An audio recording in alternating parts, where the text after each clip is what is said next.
Investigação // Seleção espanhola Yamal, em conflito. Como o garoto mais valioso do futebol mundial, se tornou o ponto de ruptura entre um clube e uma federação. E o que isso revela sobre quem realmente manda no jogo. Ele tem 18 anos e já é maior que a federação que o convoca. Em menos de 12 meses, a relação entre o Barcelona e a seleção espanhola quebrou 3 vezes. Não por tática, não por resultado, por um garoto de 18 anos que ninguém sabe, ao certo, a quem pertence. Lamine Yamal não é apenas o melhor jovem jogador do planeta. Ele é o território onde 2 instituições poderosas decidiram travar uma guerra silenciosa, e ele está no meio dela, sem escolha. Nos próximos minutos, você vai entender 3 coisas que a imprensa esportiva trata como notas separadas, mas que são, na verdade, o mesmo padrão se repetindo. O corpo dele sendo disputado como propriedade, a fé dele sendo atacada nas arquibancadas que deveriam protegê-lo, e a disciplina dele sendo testada por um sistema que não foi desenhado para garotos como ele. Isso não é uma crise de vestiário, é um estudo de caso sobre quem controla o ativo mais valioso do futebol espanhol e até onde alguém está disposto a ir para não perder o controle. O contexto: um corpo de 18 anos carregando 2 seleções nas costas. Para entender por que esse conflito existe, é preciso lembrar de uma coisa simples. Lamine Yamal foi acelerado. Debutou pelo Barcelona aos 15, pela seleção espanhola aos 16. Disputou uma Eurocopa antes de tirar carteira de motorista. O corpo de um adolescente em desenvolvimento físico está sendo solicitado simultaneamente por 2 das estruturas mais exigentes do futebol mundial. Um clube que disputa 4 competições por ano e uma federação que vive sob a pressão de uma Copa do Mundo. E foi exatamente essa disputa pelo mesmo corpo que, em setembro, virou crise pública. Cronologia de uma pubalgia que virou guerra de bastidores. Vamos à cronologia, porque os detalhes aqui importam mais do que o resumo que circulou nas redes.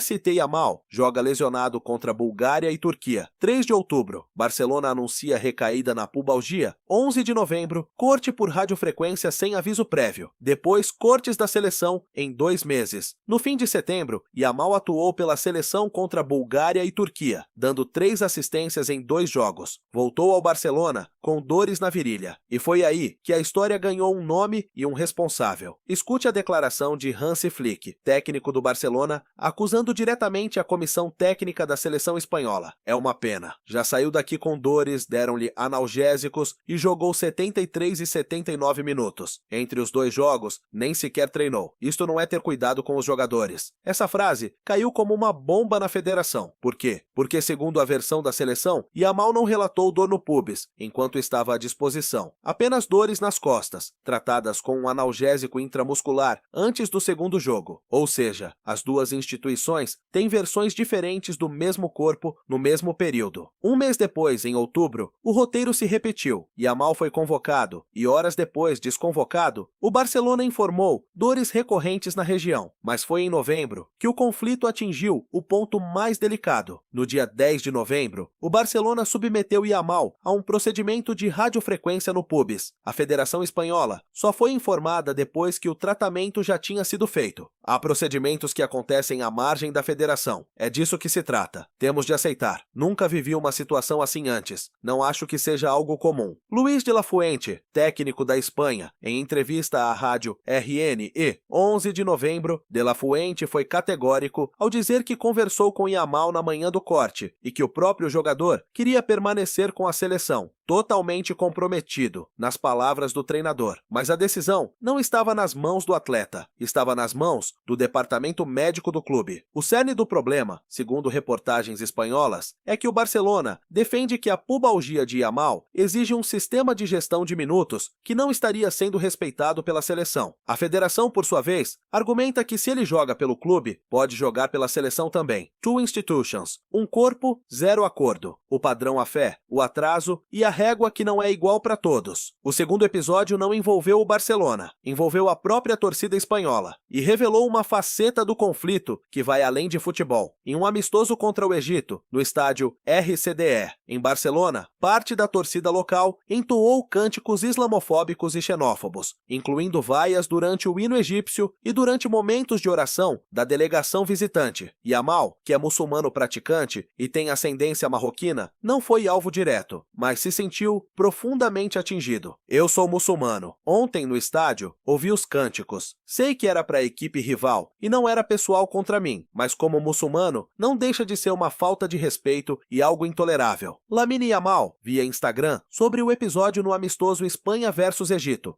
A polícia da Catalunha, os Mossos de Esquadra, abriu investigação formal. A própria Federação Espanhola, o Espanhol e o governo catalão condenaram publicamente o episódio. O ministro do Desporto da Catalunha chegou a afirmar que o futebol está se tornando um nicho para discurso de extrema-direita. Um garoto que carrega a seleção nas costas teve que se defender da própria torcida, que deveria estar do seu lado. E então veio a Copa do Mundo de 2026. Depois do empate sem gols contra Cabo Verde na estreia, Luiz de la Fuente deu um dia de folga à delegação, concentrada em Chattanooga, no Tennessee. A maioria dos jogadores ficou perto do hotel e Yamal decidiu ir para Nashville, a mais de 150 quilômetros de distância, com a mãe, a namorada e amigos. 200 quilômetros, distância até Nashville, e volta 5 minutos, margem antes do prazo, limite 2.000 euros, multa automática prevista pelo Código Disciplinar. Segundo o Código Disciplinar interno da seleção, qualquer atraso na reapresentação das 21 horas resultaria em multa automática de 2.000 euros, mais 100 euros por minuto extra. Yamal chegou ao hotel 5 minutos antes do prazo, após visitar um restaurante de culinária persa e enfrentar dificuldades para entrar na concentração por conta da segurança, precisando da ajuda da equipe da federação para conseguir acesso a tempo. Ele mesmo brincou com a situação depois em entrevista, comentando rindo sobre a multa que quase levou. Mas o detalhe que importa aqui não é o atraso, é o que ele revela. Mesmo a maior estrela do elenco está sujeita à mesma régua disciplinar dos demais, e foi a milímetros de ser testada por ela, publicamente em plena Copa do Mundo. Lesão, fé, disciplina. 3 episódios, 3 naturezas completamente diferentes, e um único fio que os conecta. Yamal nunca está no centro da decisão sobre o próprio corpo, a própria imagem ou a própria rotina. Ele está sempre no centro da disputa por controle sobre eles. O debate de quem é o corpo de Lamine Yamal. Existe uma leitura fácil para tudo isso. Clube e seleção sempre brigam por jogador lesionado. Isso é normal no futebol. E parte disso é verdade. Esse tipo de tensão existe desde que internacionalismo e clubismo competem pelo calendário. Mas o que esse caso específico expõe é outra coisa. A ausência quase total de um protocolo claro, acordado entre as partes, sobre como gerir o corpo de um atleta de 18 anos, que já é sozinho, maior que muitas seleções inteiras em valor de mercado e impacto comercial. Pergunta para o debate: quando o ativo mais valioso de um esporte ainda é, juridicamente e emocionalmente, um adolescente, quem deveria ter a palavra final sobre seu corpo? O clube que paga o salário, a federação que o convoca ou o próprio atleta, mesmo sem ainda ter a maturidade legal plena para decidir por si? Deixe sua resposta nos comentários. Vamos destacar as melhores no próximo vídeo da série. Se este vídeo te ajudou a entender o que está por trás das manchetes, considere se inscrever no canal. Estamos documentando em tempo real como o futebol mundial lida com seus próprios garotos prodígio antes que eles tenham idade para se proteger. Até o próximo documentário do canal Escuridão FC. Tamo junto!